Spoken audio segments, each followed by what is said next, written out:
Good evening, everyone. This is a public information meeting hosted by the Northwest Planning Advisory Committee regarding case number 21639, Middle Sackville Master Plan, Phase 1.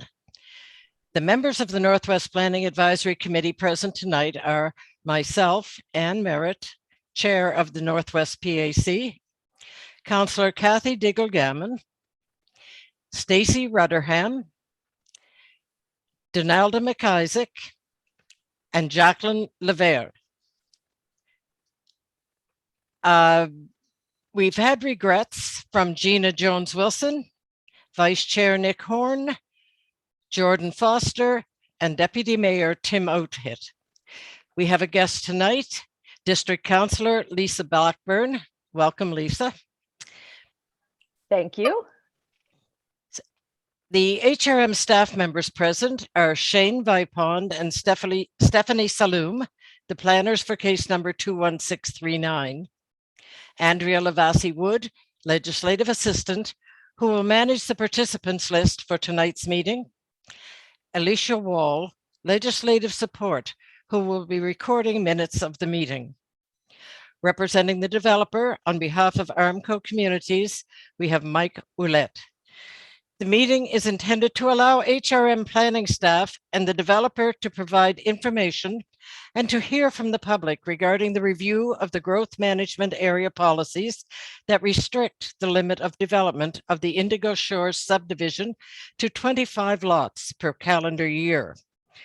This meeting is being held virtually due to the public health restrictions limiting the size of public gatherings due to COVID-19.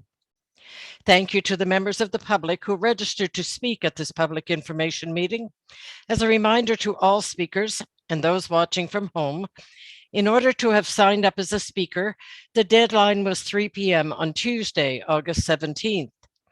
There are 4 registered speakers. The Northwest Planning Advisory Committee is a volunteer committee made of residents and the local councillors.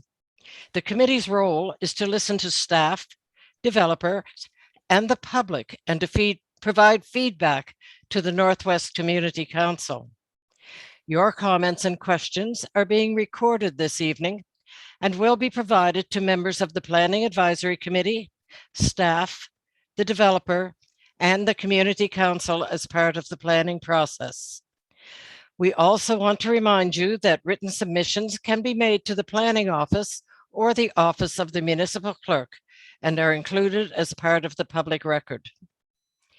Before we begin, I want to take a few minutes to review a few guidelines for the meeting to help us all make this a successful event. Number 1 is please express your comments or questions to me as chair, because it will help keep us all focused. Be respectful in your speech. Please keep your comments to the proposal, not people. Each participant will have up to 5 minutes to speak. Participants who go beyond the time or do not respect the rules will be asked to mute themselves or to leave the meeting. Once the participants list is exhausted, the meeting will be called to an end. We are here this evening to hear from you.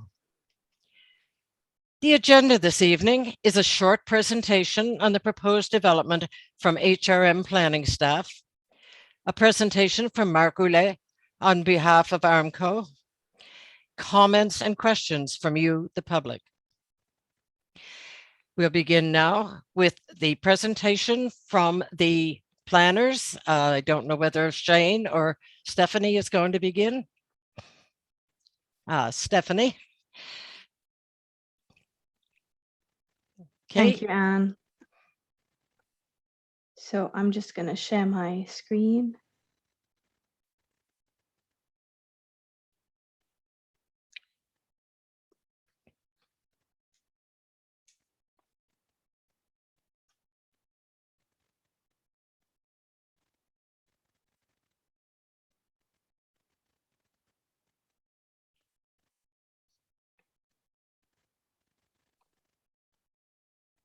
Okay, it's up there.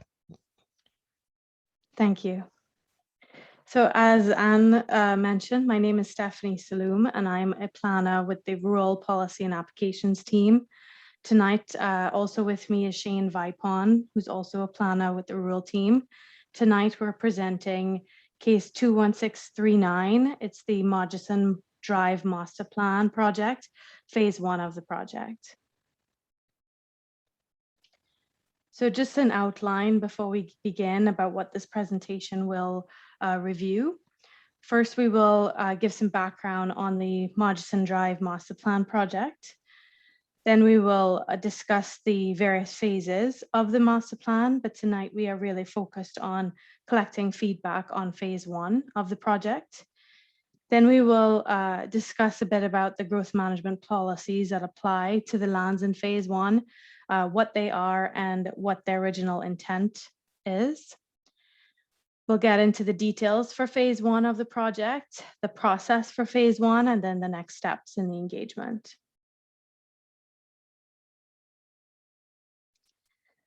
So Middle Sackville is identified in the regional plan as an urban local growth centre.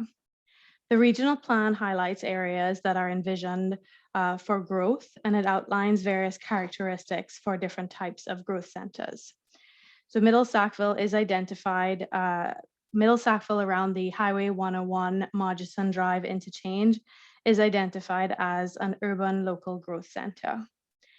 In December of 2018, Council initiated the process to undergo changes to the planning documents, to the policies and regulations to enable growth of this community.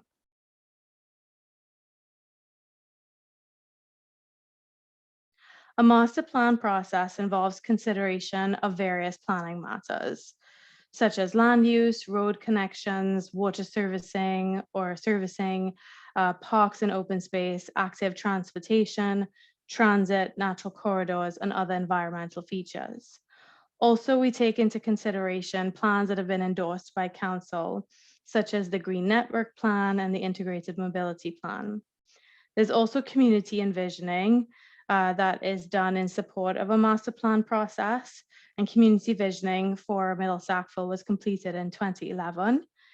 The community identified desires that they wish to have in this area. Some of the things that were highlighted included various land use opportunities for recreation, outdoor gathering space, commercial uses, various housing, including seniors housing. They wanted sustainable development, a cultural center, and mixed use development as appropriate. So all of this is considered in the overall master plan project. The lands that are subject to this project are around the Highway 101 Murchison Drive interchange. This map, it is a bit of an older map. I will show a more recent lot configuration in the next slide, but it shows the study area for the master plan project. So there are 3 phases in this project. Continued residential development is proposed for lands in parcel 7, which is in phase 1. And those are the lands that we're focused on today for feedback. The preliminary land uses envisioned for phases 2 and 3 include a range of residential, commercial, recreational uses, a cultural center, potential transit terminal, and fire station. But the proposals for phases 2 and 3 will be brought forward to the public in the future for comment as plans and studies become available.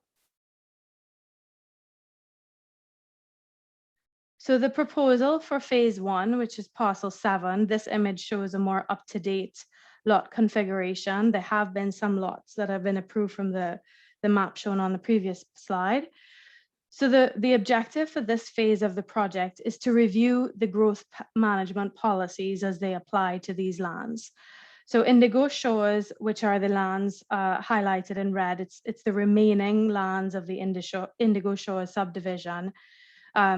They have approved concept subdivisions for these lands, residential subdivisions, but the growth control policies or growth management policies currently limit the rate of development. And the objective for this phase is to see if there's a to review these policies and see if lifting these policies is warranted. So what are the growth management policies? There's a requirement of the subdivision bylaw that highlights areas in the rural or unserviced areas highlighted as the growth management area, Schedule H of the subdivision bylaw. Basically, this provision or this regulation requires that a completed application for concept approval is allowed to continue to be developed, provided that no more than 25 lots are approved per year. So the lands that are in parcel 7 or phase 1 of this project are in the blue boxes. So they are within Schedule H and are limited by the growth management policy.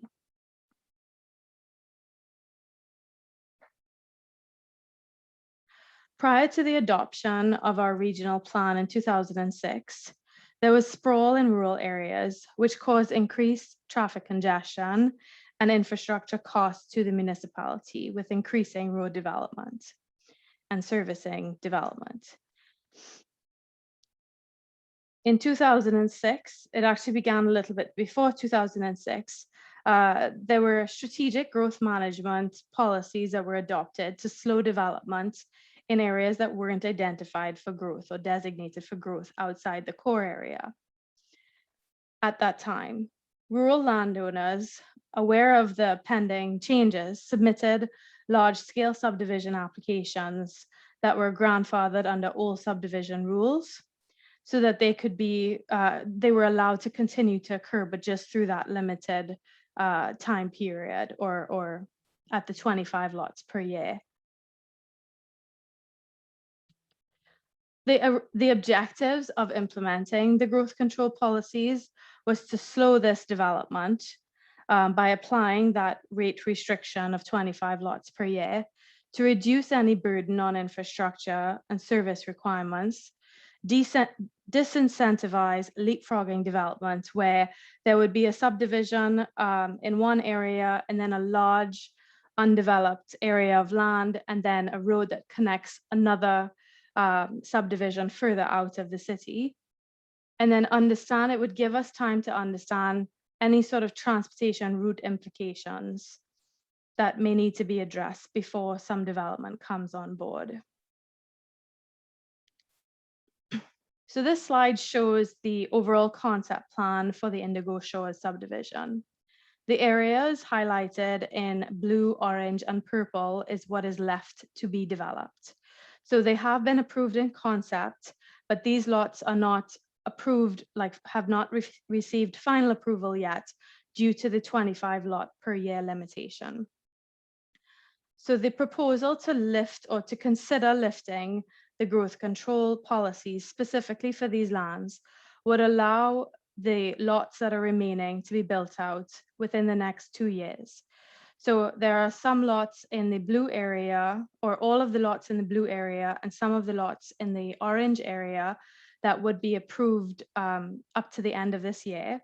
And then there's about 160 lots left between the orange area and the purple area that would be left to be developed for the entire Indigo Shores subdivision.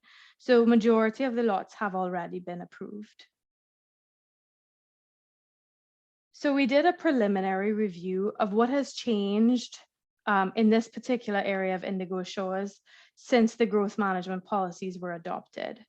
So since 2006, Regional Council has initiated the Master Plan project, which is this project that we're in right now, to enable growth around the Highway 101 Murchison Drive interchange. That most of Indigo Shores has received the final subdivision approval. There's about 160 lots remaining after this year. And that given the proximity of this subdivision to the Highway 101 Murchison Drive interchange, there's no undue impacts on this infrastructure. So today we are here to listen to and collect any questions, comments, or concerns from the public on this review of the growth control policies, growth management policies. some of the topics that we think may be relevant to the discussion include any impacts that the community may think we should be aware of with regards to increasing the rate of development, so allowing more of these lots to come on board sooner, any impacts to the local transportation network and services and community facilities. Feedback that's provided tonight will inform the process moving forward, but no decisions are being made tonight.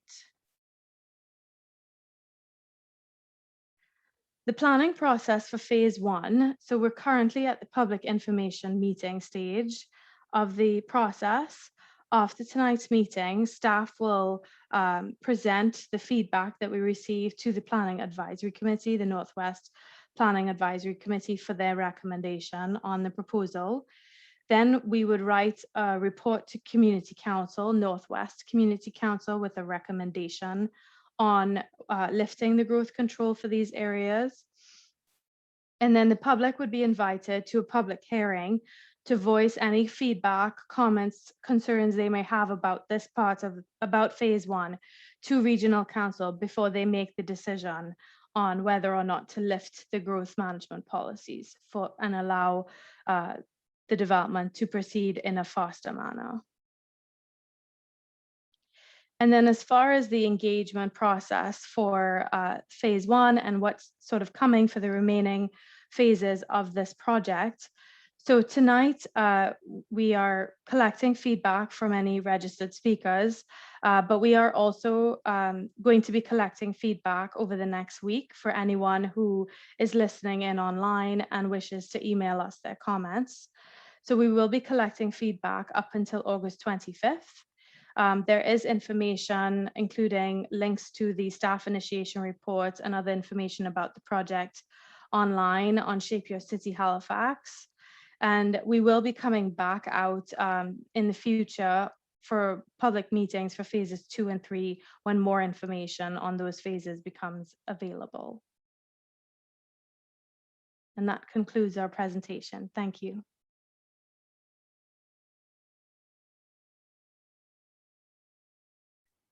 Thank you very much, Stephanie. And I'm going to call on Mr. Willett to speak on behalf of Armco.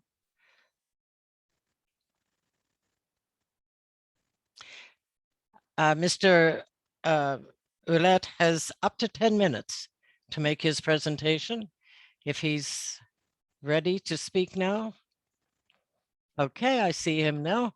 Would you like to unmute, Mark, and begin your presentation? Okay, thank you. Good evening, Madam Chair. My name is Mark Willett. I am the Planning Manager for Armco Capital. I will be doing a short presentation on our project of Indigo Shores, and will also be available after to answer any questions that you may have. Next slide, please. Indigo Shores is an as-of-right development, meaning we do not require planning approvals to complete it. There is no question the subdivision will get built, and concept approval has already been granted, and several phases are either completed or nearing completion. Nonetheless, we are limited to a lot endorsement cap of 25 lots per calendar year, and we have thus requested that these growth controls be removed. The subdivision, when complete, will be comprised of approximately 605 lots, of which 419 lots, shown in white, have already been endorsed and transferred to home builders. These lots either contain a finished house, a house under construction, or will soon be built upon. The lots highlighted in blue and orange are lots that remain to be endorsed in phase 3 and 4. There are 35 of these lots, 25 of which will be approved in December of this year, which is the anniversary date of December 18th. The lots indicated in purple represent phase 5, at which the phase 5A road is currently under construction. There will be approximately 151 lots within this phase when complete. The properties indicated in green are the lands that have or will be conveyed to HRM as parkland. All of the parkland parcels have already been transferred to HRM, with the exception of the parkland found in phase 5. It cannot be transferred until the road is completed and taken over by HRM. Next slide, please. Slide 3 shows the same information, except that the central portion of the subdivision is highlighted in yellow. This area, due to various circumstances, was never subject to growth control. So there was never any limit to the number of lots we could create per year in this area. Next slide, please. This slide shows a close-up of phase 5 with the extent of the road that is currently under construction as part of phase 5A, shown in red. Even though we are only allowed 25 lots in 2022 for this phase, the road stretches for 2.4 kilometers, as we need to provide a second exit for Bondi Drive onto McCabe Lake Drive. This is a requirement so that emergency vehicles can still access an address if the road network is blocked somewhere else. There is a limit to the length of cul-de-sacs that can be built in HRM without second access. Next slide, please. This slide shows the same info with the first batch of 25 lots to be endorsed in 2022, denoted by yellow squares. If you note, the lots are all bunched up, leaving significant road lengths with no lots fronting on them. Next slide, please. This slide outlines some of the benefits that would be gained by removing the growth controls. If the growth controls were removed, it would enable Armco to complete the remainder of the subdivision all at once, rather than drag the road construction and lot endorsement over 8 years. As home construction can only take place after the lots have been endorsed, this would mean 9 to 10 years of additional home construction. Removing the growth controls would be beneficial to the current residents, as it would lead to fewer disruptions since the construction phase would be condensed. The current setup is a logistical nightmare, not only for Armco and its consultants and contractors, but also for HRM staff who have to review multiple applications rather than one large application. This uses up HRM and Halifax Water staff resources, which is valuable. Furthermore, if we have different staff members reviewing individual applications, they need to be brought up to speed, which is time consuming. From my experience, every year, Armco puts in subdivision plans well ahead of time to secure approval on the anniversary date. Since HRM development staff have a lot on their plate and know they cannot approve the plan until the anniversary date, the application typically sits on the desk for a while until we approach this date. At that point, everyone is under pressure to deliver on the approval date. By removing the growth controls, it would remove a lot of the stress that accompanied these applications. Furthermore, with the current anniversary date being in December, it means closing on the lot transaction with home builders in late December or early January. As you can appreciate, it's not an ideal time to start home construction. Developing the subdivision at once would save on development costs. This is because there is cost savings for consultants and contractors due to economies of scale. Having road builders going in at different intervals to construct different segments of roads and having consultants prepare multiple survey and engineering plans adds unnecessary costs. Due to the limits of endorsing 25 lots a year and the road infrastructure that needs to be built, it results in roadways that are taken over by HRM, but the lot endorsement over the full frontage is delayed. Therefore, HRM is maintaining the roads, but HRM is not earning the tax revenue that would come with endorsed lots, or much more so built houses. Historically, HRM has maintained large segments of roads in Indigo with vacant lands fronting on the roads, not because Armco could not sell the land, but because HRM could not approve more than 25 lots a year. The growth controls were put in place to some extent to prevent wasteful spending by the municipality, but the current pattern could only be described as such. This is not an efficient way to spend taxpayer dollars. Due to the lack of people living in certain areas of the subdivision, Armco and its contractors and home builders have had to endure numerous thefts and vandalism. Furthermore, illegal dumping and drag racing have been common in this subdivision. The quicker we can fill in the subdivision, it puts eyes on the roads, and this type of activity should dissipate. Uninhabited areas pose a security threat. Finishing up Indigo will help drive the demand for commercial developments on Margison as part of this master plan process. This should be a no-brainer. Armco is also amongst the 2 largest land developers in HRM. Yet for the last 3 years, our only available inventory has been in this subdivision. Yet we are limited to 25 lots a year. This at a time where there's great demand and little supply in the municipality. If HRM wants to continue growing its population, it needs to provide options for residential development. Next slide, please. Madam Chair, I want to thank you for allowing me to present to you this evening. I will be available for any questions you may have. Thank you. Thank you very much. And now we will move on to comments and questions from the public. But before I do that, I have some more reminders for you. And it's just a few reminders that before you're invited to share your questions and comments about case number 21639, Middle Sackville Master Plan, Phase 1, the legislative assistant will call 2 speakers' names at a time to help you prepare for speaking. If you're using a phone, keep your phone muted until you hear your name. Make sure that your webcast is muted, then press *6. You'll hear an announcement say that you're no longer muted, but don't speak yet. When I call your name, you may unmute your mic and begin speaking. You will have up to 5 minutes to speak. Each speaker is asked to begin by stating your name and the name of the community in which you reside for the record. Keep your comments respectful, on topic, and directed to me, the chair. Once you've finished your comments, please hang up your phone or leave the Zoom meeting and watch the rest of the meeting using the webcast. The link is available at halifax.ca agenda page for this meeting. If any speaker has a question, the planner will answer these questions after each registered speaker is finished speaking. Participants who go beyond the time or who do not respect the rules will be asked to mute themselves or to leave the meeting. If, as a result of the comments made during this meeting, you have additional questions or comments, participants are invited to contact the planner, Shane Vipond and Stephanie Saloom. Now I'm going to ask the legislative assistant to call upon the first group of 2 registered speakers. Thank you, Madam Chair.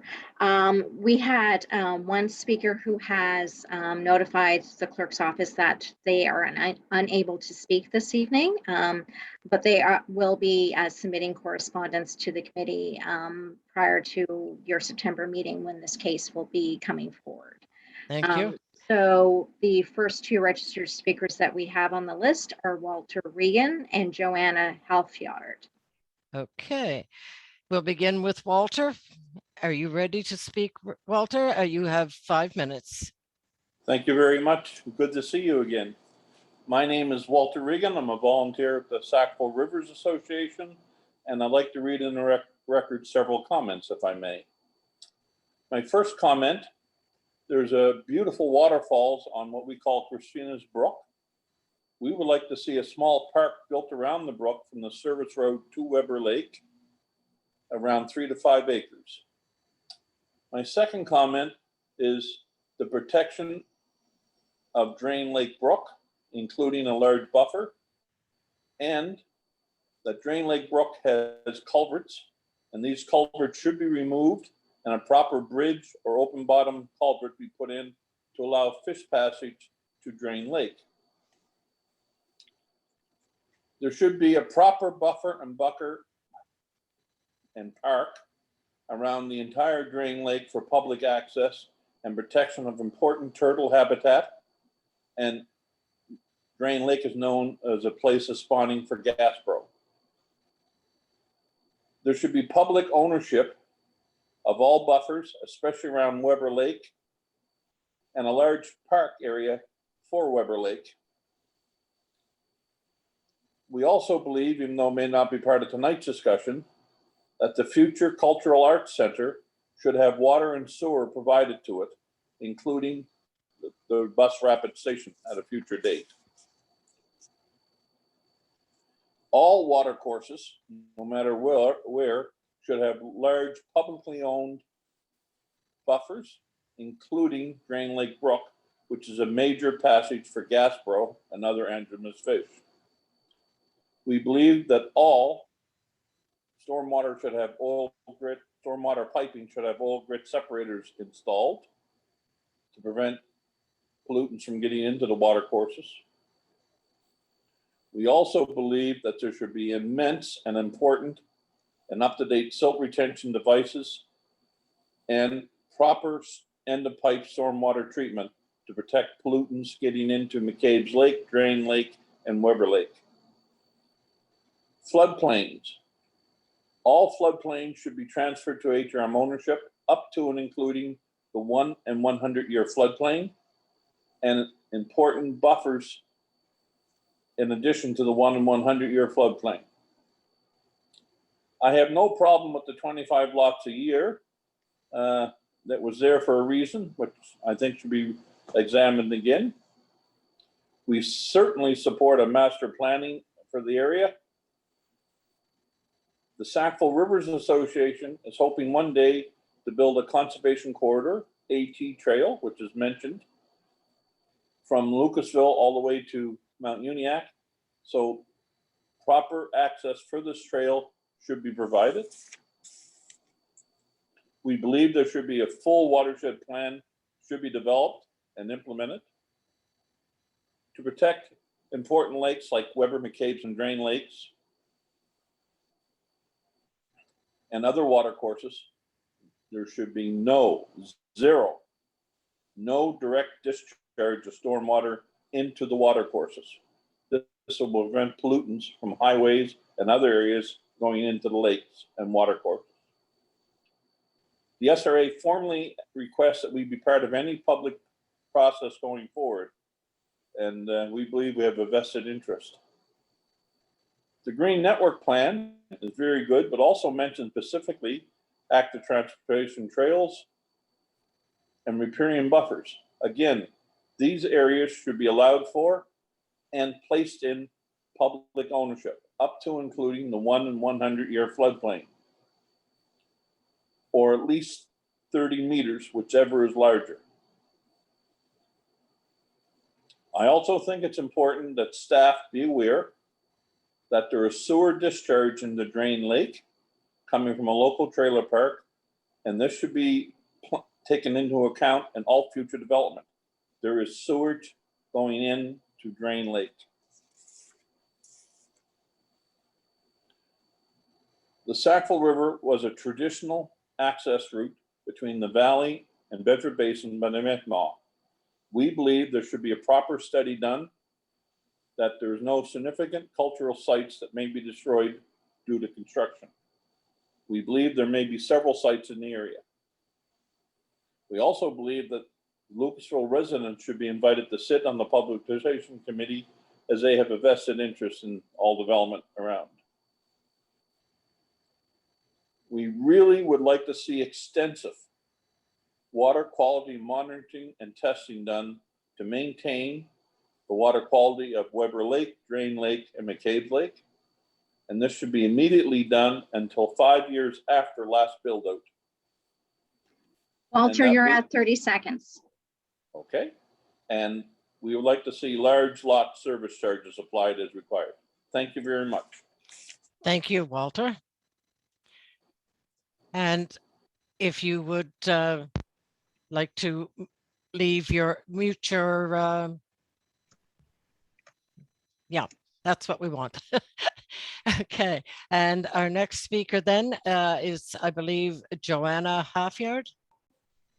Madam Chair, before Joanna speaks, I just want to make everyone aware that there were some technical difficulties actually sending the meeting live. So it was delayed. The meeting is now currently live. What will happen after this meeting is that since the meeting is being recorded, the video of it will be up on the website after the meeting. So If there are any people currently watching the meeting and they weren't able to see the first half of the meeting, which included the staff presentation as well as the presentation that Mark made on behalf of ARMCO, they will be able to see those presentations as well as the beginning of Walter's comments on the video after the meeting. And my apologies for that error. Thank you very much. I wasn't aware of that, but that's the way life is these days, I guess. Okay, well, we will move along now to Joanna Halfyard. If she's ready to speak, she will have 5 minutes. Hello, Thank you. Joanne. Yeah. Hello, my name is Joanna Halfyard, and I'm currently a resident of the Indigo Shores subdivision, and I currently am the parent of 3 students who are attending a local public school in our area. I'm speaking today out of concern about the consequential impacts that the removal of the lot development cap in Indigo Shores will have on the public schools in our area, in particular Sackville Heights Elementary. I ask that the following points be taken into account during the application review process. The cap on lot development was established to allow time for infrastructure, which should include schooling, to adjust to and make plans to accommodate the influx of new students that come with the development of a new large community such as Indigo Shores over a period of time. Sackville Heights Elementary is already suffering from the current growth rates in our catchment, and in this case, removing this cap will not allow the schools this opportunity. Sackville Heights Elementary School's intended capacity is 375 students. In 2020, enrollment grew by 100 students to 455. In 2021, we are now over 500 students with final numbers not yet confirmed and are still growing due to late registrations still happening.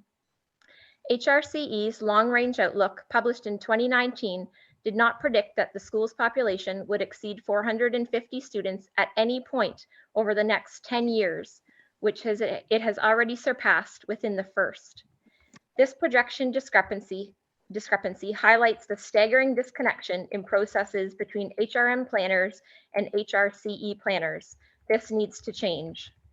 This year, Sackville Heights Elementary will have 6 portables, and it is impacting the students' ability to engage in physical activity during the day, which for many kids, this is their only opportunity. The portable interiors do not allow the space for effective movement breaks to occur. Outdoors, the school's basketball courts, paved ball area, a part of an existing playground, and a climbing and sledding hill have all been removed or impacted to accommodate these portables. The spaces children require to help develop their motor skills and engage in physical fitness, social, and creative-based play are disappearing. As an IWK pediatric occupational therapist providing direct service to our local public schools, this raises significant concerns from a developmental perspective, as I am seeing the direct impacts and firsthand effects of the loss of these opportunities on children's functional abilities, independence, and school productivity. If the cap on lot development is removed, the addition of even more portables is inevitable, and that cannot be seen as an appropriate strategy and solution for the young students attending this school. I am also one of the current co-chairs of the Sackville Heights Elementary School Advisory Council, and earlier this year, we met with HRCE planner Jacob Ritchie about this specific application. We learned that although it is part of HRM's standard process to consult with the HRCE school planners about applications such as this, the application can still be approved even when concerns by school planners are expressed on how they will accommodate these children. This is concerning as it demonstrates that although a process is in place for public visibility, what actually happens along the process appears to have very little impact on the outcome. A major flaw in all of this is that HRM does not currently have a proactive policy that requires developers to set aside land in the interest of a future school as part of the land sale agreement, even in a development as large as this. Most other municipalities in Nova Scotia and across Canada have policies in place to protect this land. Across many facets, HRM lacks leadership in policy development as it relates to protection of land for public use. This needs to be a priority for HRM moving forward. Finally, it appears that this case letter was only sent to residents of the Indigo Shores community. The impact of this decision will affect families from all our local schools. Sackville Heights Elementary, Sackville Heights Junior High, and Millwood High, which is a much larger community. If participation was indeed limited to Indigo Shores residents, this should be highlighted as a flaw in the planning and feedback gathering process. All members of the public school community who are affected by an application such as this should be invited to participate formally in the public town hall and public hearing process.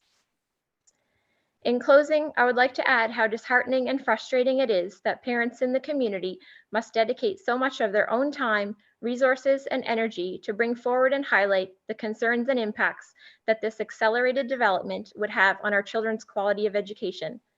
HRM has employed planners, and these considerations should be second nature to them and at the forefront of the existing planning and review process.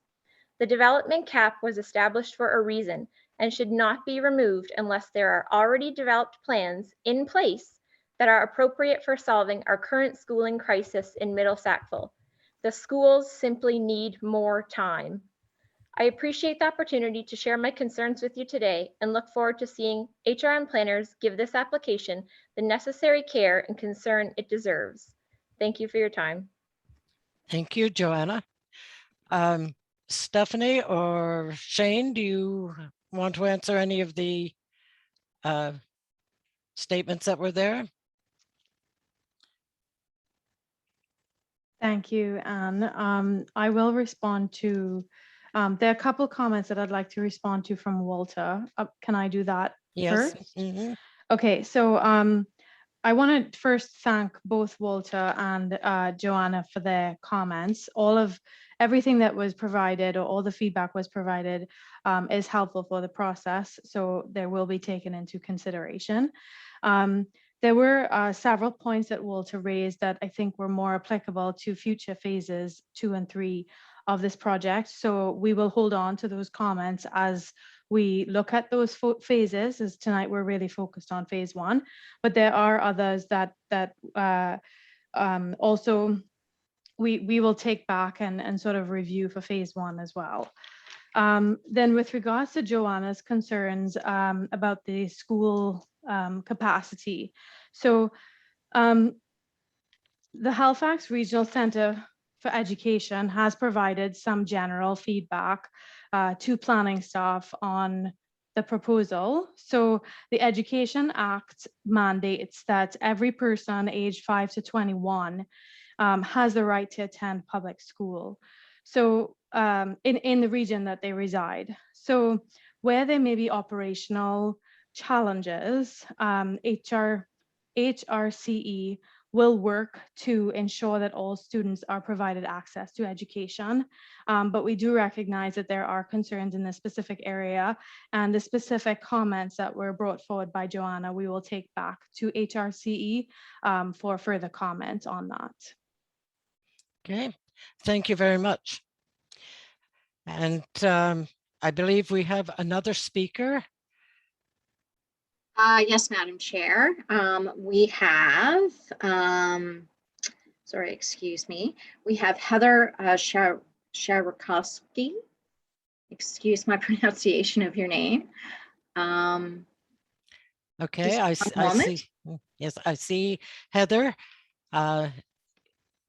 Welcome, and if you're ready, you may begin your presentation. You have 5 minutes. But you are muted.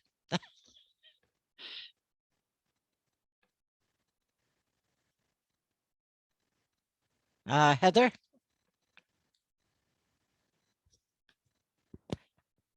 Heather, can you unmute your phone or computer, whichever you're using? Because we can't hear you.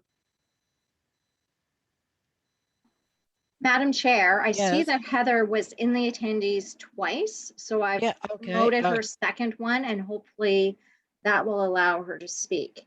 Okay. Heather, can you hear us now?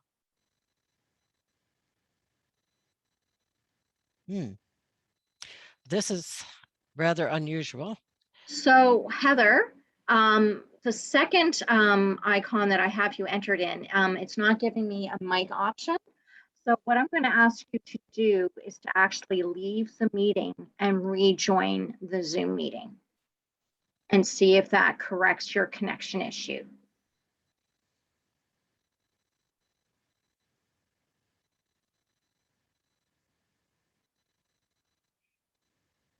And if you're having difficulties, please phone the clerk's office using the telephone number that is in the email. Or actually, I have Jill McGillicuddy is with me this evening, assisting me, and she has your phone number and she will call to reach out to you to assist you. So, Madam Chair, while we Yes. wait Mhm. for Heather to reconnect to the meeting, I just want to inform you and the other members of the committee, as well as members of the public who are watching the meeting, that the video recording of the entire public information meeting will be posted sometime tomorrow to the meeting website. Because it needs to be done by HRM staff instead of the auto uploading that happens from YouTube as part of the normal course of our meetings. But it will be done sometime tomorrow. Okay. Thank you. And I'm still seeing 2 icons for Heather. Yes, and they're both without a mic. Okay. Jill McGillicuddy is just giving Heather a call. Okay, thank you. And I guess we'll just have to be a little patient tonight. Whatever it is that affects the ethers is not working for us somehow or another.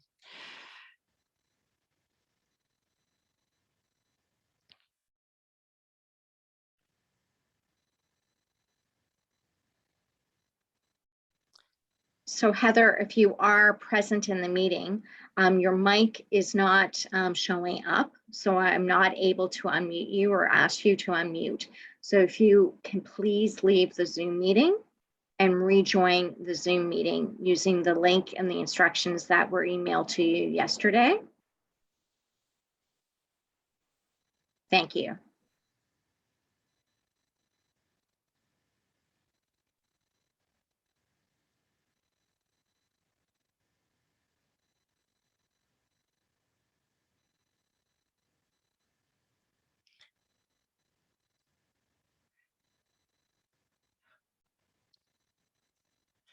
Okay. Okay, we're seeing that Speak. Heather is muted now. I don't know whether that means she's actually here or not. I Hello, see her Yes. mic is open. Yeah. Hello, Heather.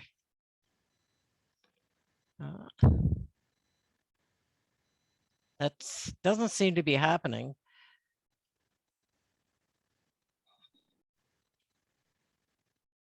Well, hello, Heather.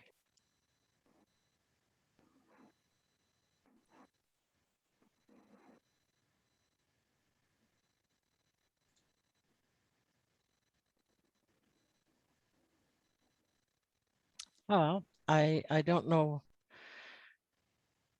Is there anything else we can do? Oh, there she is. Okay, Heather, unmute your mic, please. Unmute your mic. There. Okay. Can't hear you.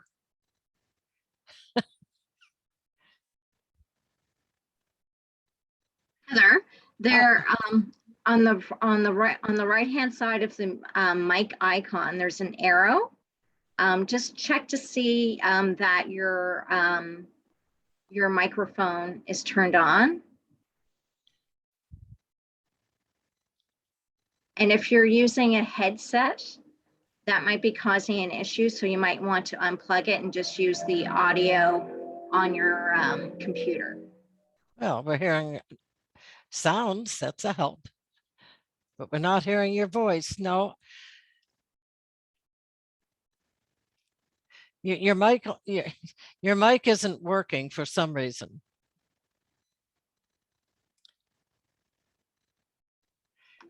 So Heather, would you, Jill McGillicuddy can send you an email with the telephone link if you want to use the telephone to join. And and you can keep the video on and join by telephone for audio.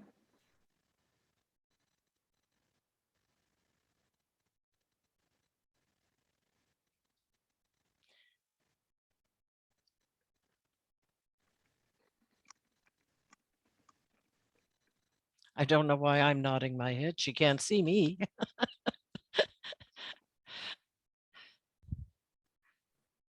I'm nodding for you, Madam Chair. Thank you. It's interesting, Madam Chair, how you have perfect audio, but your camera cannot work. And Heather has the opposite problem. Yeah. Yeah. Okay.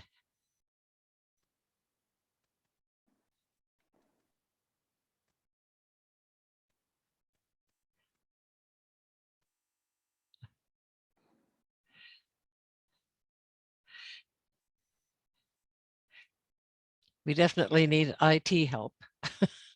Yes. Doubly so this evening. Yeah, I don't know what the problem is tonight. It's must be something in the moon or something.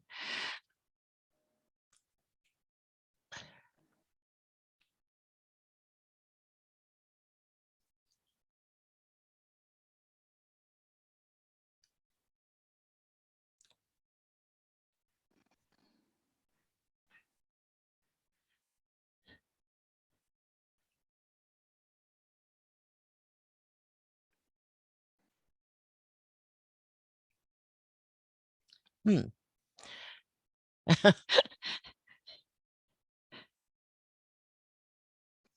So, Madam Chair, Jill has sent Heather the telephone number information. So Mhm. hopefully she'll be able to join by phone for the audio. Yeah, I think that she is trying that, but Can you hear me? oh yes. Okay. Okay, Heather, welcome.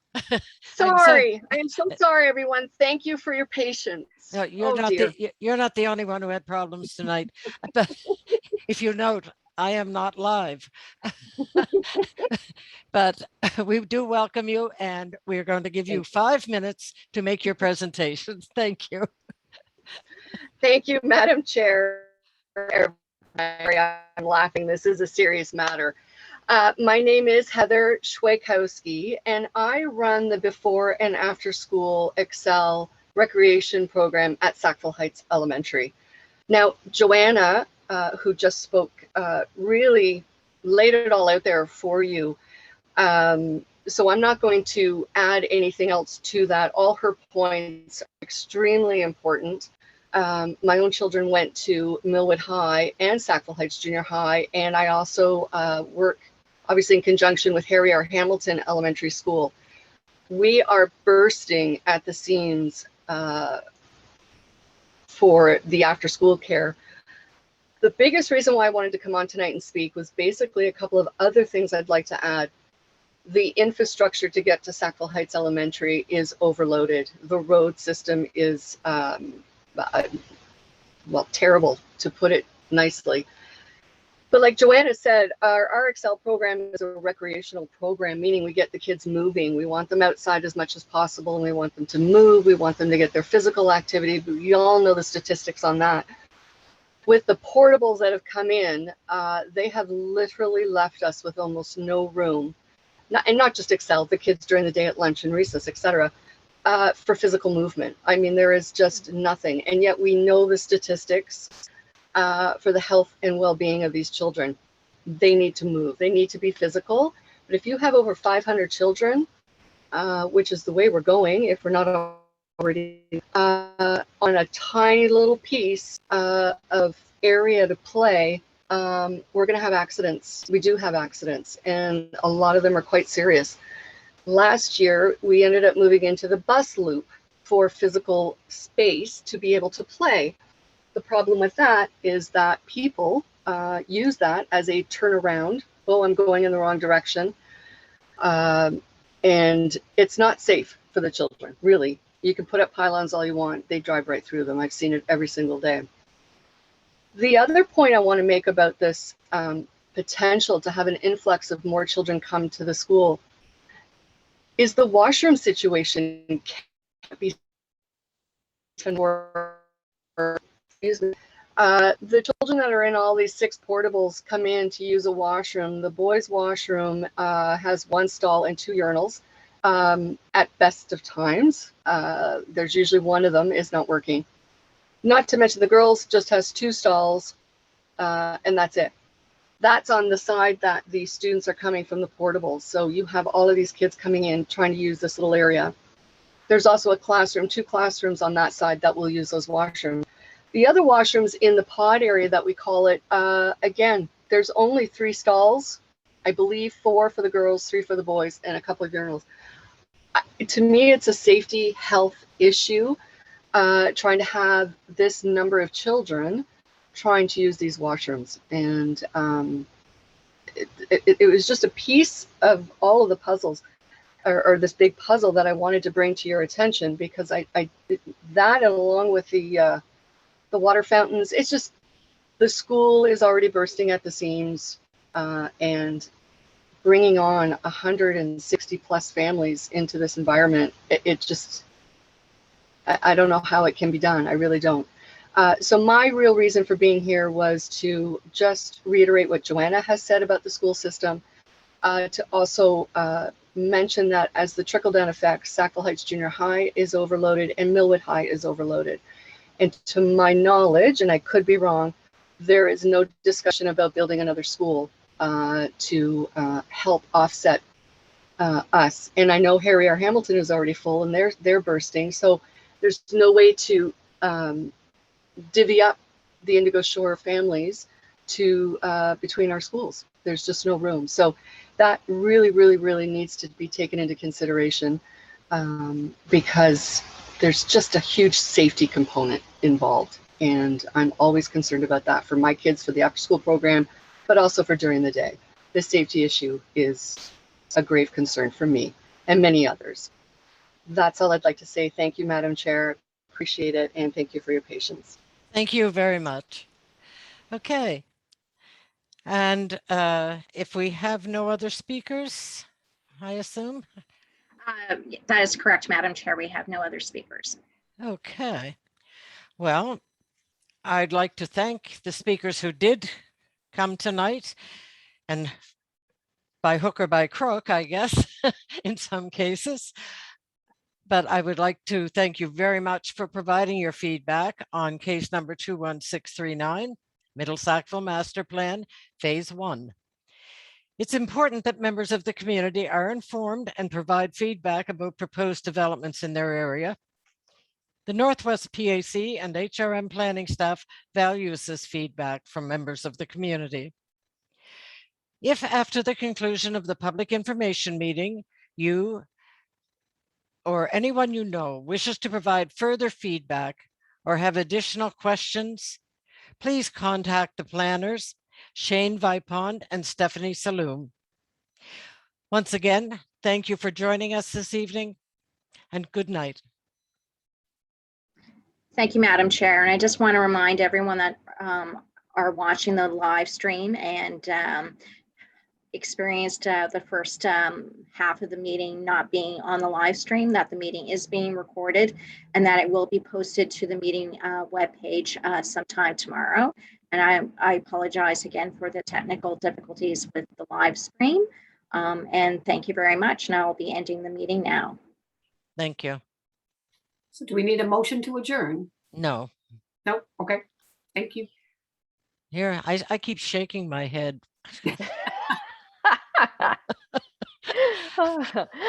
Thank you all. Good night.